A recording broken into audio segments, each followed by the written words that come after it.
అందరి ఎడల ప్రేమ చూపెదం, యేసు చెంతకు పిలిచెదము.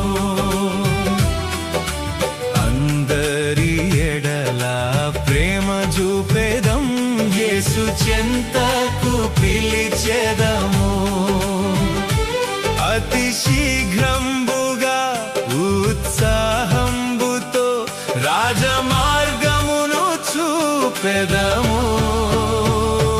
మన యేసు ప్రభువు శీఘ్రముగా వచ్చును, అతి వేగముగా సేవ చేతుము. యేసు క్రీస్తుని మంచి శిష్యులముగా విశ్వాసముతో సాగెదము.